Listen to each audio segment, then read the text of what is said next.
I'm Renita Parker. I have been with the company for 33 years, and I'm the regional director in Houston, Texas. When we acquire stores, we're looking for stores that make sense for the EZCORP, EZPAWN model.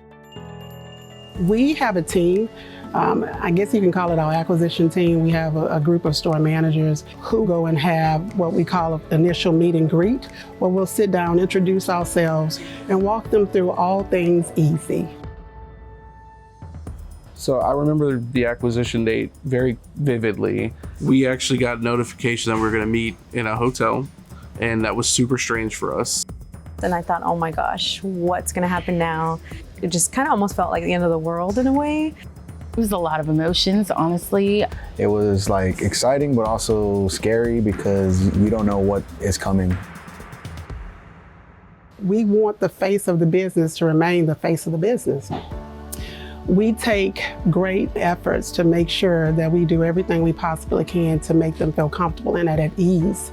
After they broke down, introduced themselves, showed us the introduction video, I was like, okay, I think we're staying. I think they're keeping us. Obviously, we were fearful that we were going to be replaced, but they're like, no, we actually really want to keep you guys. For, I want to say it was the first 2 weeks, maybe even a little bit more, that they were here every day, different managers, different team members helping us.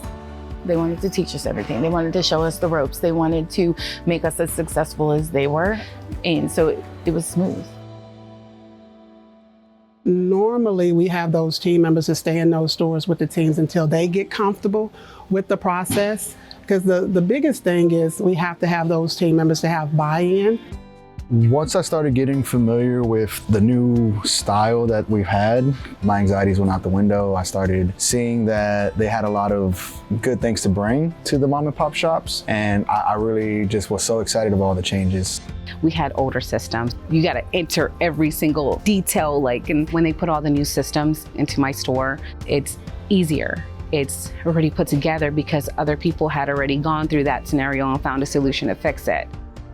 Previous, if we had issues or anything, we just would kind of tell the uppers and they'd handle it. They took care of everything.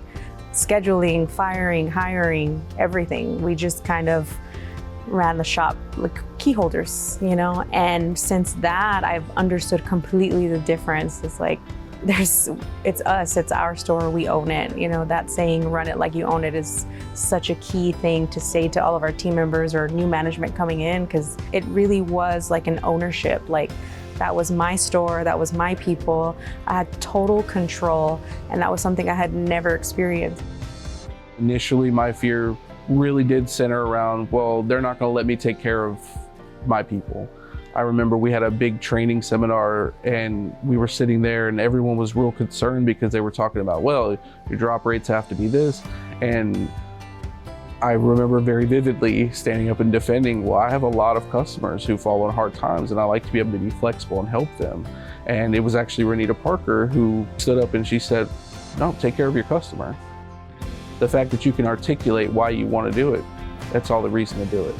And I think that was a huge moment for me, because I was like, oh, they're not the big scary boogeyman under the bed. I was really bought in at that point. In every store that we have in the back rooms, you'll see a career progression chart. It tells you from start to finish where your career can go to. I started here at the loan counter, and to become a regional director, who would have ever thought that?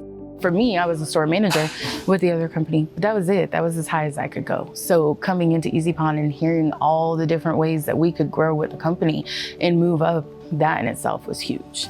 When you grow someone from the pawn counter as far north as the C-suite, they're going to care about it even when they get out of operations. But then here I am, living proof that there is opportunities. You're not failing, you're growing. And it's all about pushing yourself to keep going and just run with it. There's only going up from here. Our first and primary focus is all about people. We are excited to take care of our customers. The better we are as a team, as a company, the better we can serve the customers. We pride ourselves on building relationships because that's what we do. If you think about pawn on the surface level, it's kind of hard to get passionate about it. But when you think about it as a career and you start thinking it long term, like people are retiring from this, people are living good lives on this, buying houses with this, then you see them become passionate about pawn. That's what people pawn passion really is taking care of our teams, making sure that they're able to take care of their families, right? And then we can better take care of our customers. When you have a happy staff, then everything else just flows all the way down to the customer, and we build business from there. I feel like I value my job more because I see there's potential. It's helped push me forward and change my trajectory. You're building yourself and you're building your team and you're building your store. EZPAWN seen something in me that got me to where I am today. So when we're acquiring different companies, all we do is go in and further enhance what the previous company was doing. We're trying to do the right thing every time, and every acquisition is different, but certainly it is always worth it.